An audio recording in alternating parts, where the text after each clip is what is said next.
Hey team, I'm going to send you this weekly update video this week because then you can see my face, which is a win, and then also I can show you on my laptop what you need to do, step-by-step process of how to do what we're talking about. What are we talking about? We're talking about promotions. Woo-woo! So let's say, for example, you've got little Stacy. I don't know why she's little, she is, but Stacy comes up to you and says, hey, I want to be a trainer. And you're like, wow, that's great, Stacy. You have a lot of potential. I want to help you get to the trainer position. So what do I do if Stacy approaches me about becoming a trainer? What I'm going to do is our new system. We're throwing away everything we did before. Why are we throwing away everything we did before?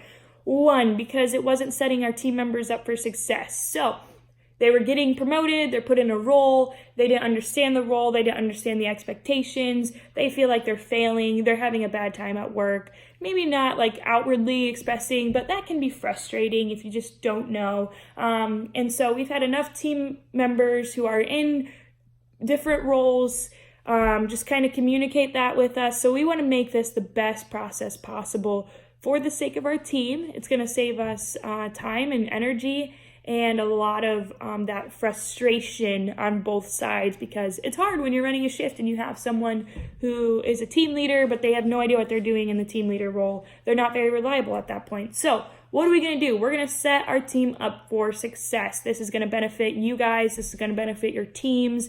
This is really going to help people feel like they were given the correct resources needed to be in the position. I think Mark Miller or John Maxwell, one of those guys, they say you need to be in the role before you're in the role. So this is kind of that mindset. We're going to get them in that role, kind of like we do in training.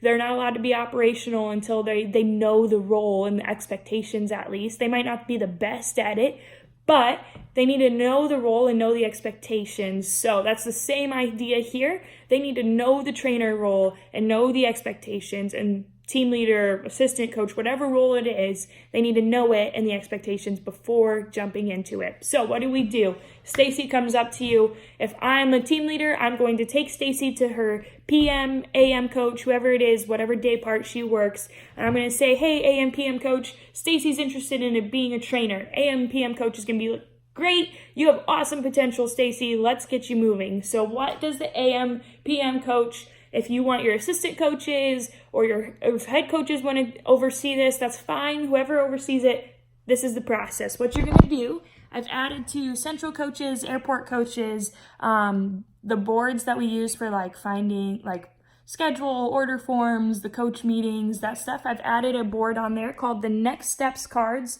It looks like this.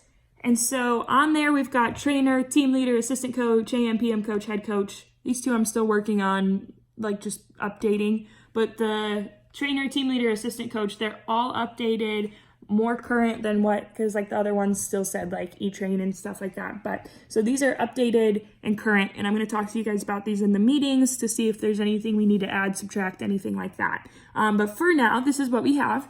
So let's say Stacy wants to become that trainer. You're going to pull out Trello. You're going to have her pull out Trello, and you as the coach, you're going to go to this Next Steps card. And you're going to look at the trainer list. This is the trainer list, this first one right here. And you're going to press the 3 dots in the upper right-hand corner. Sorry, my camera won't let me turn this around, so just bear with me. This 3 dots, it says add card, copy list, move list, blah, blah, blah, blah, blah. So what you want to do, it's very important that you hit copy list. This is so you don't take the only list that we have. So you want to hit copy list. This is going to create a whole nother list, the same thing, just duplicating it. Now you're going to press those 3 dots again, and you're going to hit move list. Now this is where you want to make sure you're joined Stacy's card, or board, I mean. So if you haven't joined her board, go join it. If you need to know how to do that, let me know. But to move this list, I'm going to press this, and now it pops up all of the lists that I'm joined and added a part of.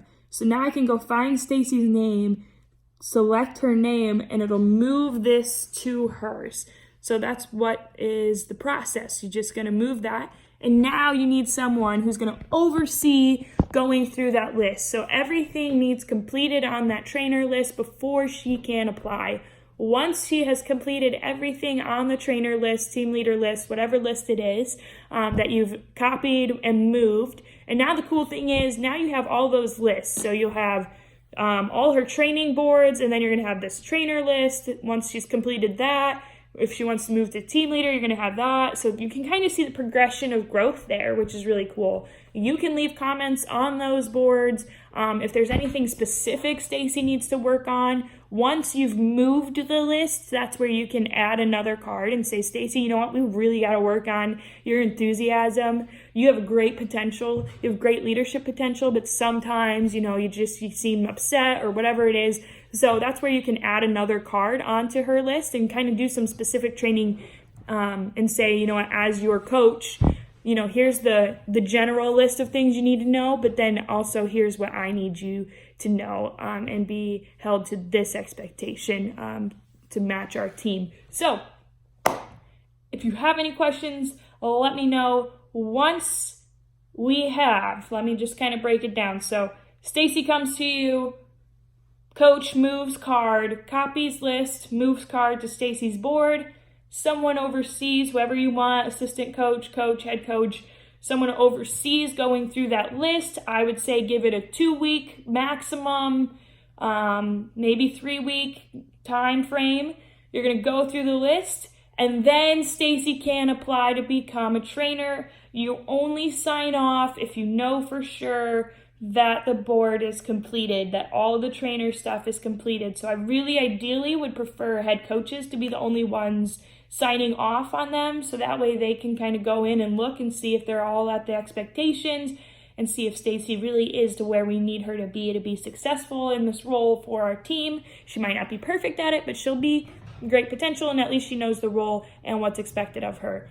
Once she applies, then that's when head coach and I, or just the head coach, someone's going to sit down with her and do the promotion, and we move on. Stacy's promoted, everyone wins, she's prepared, ready, it's a great day. Thanks for watching this video, guys. It's so much easier than typing all of this out, and I think it's a little more clear, plus you get to see this face and this tree. How exciting is that tree? It's a little dead, but it's fine. I still love it. All right, thanks, guys. Let's have a great week.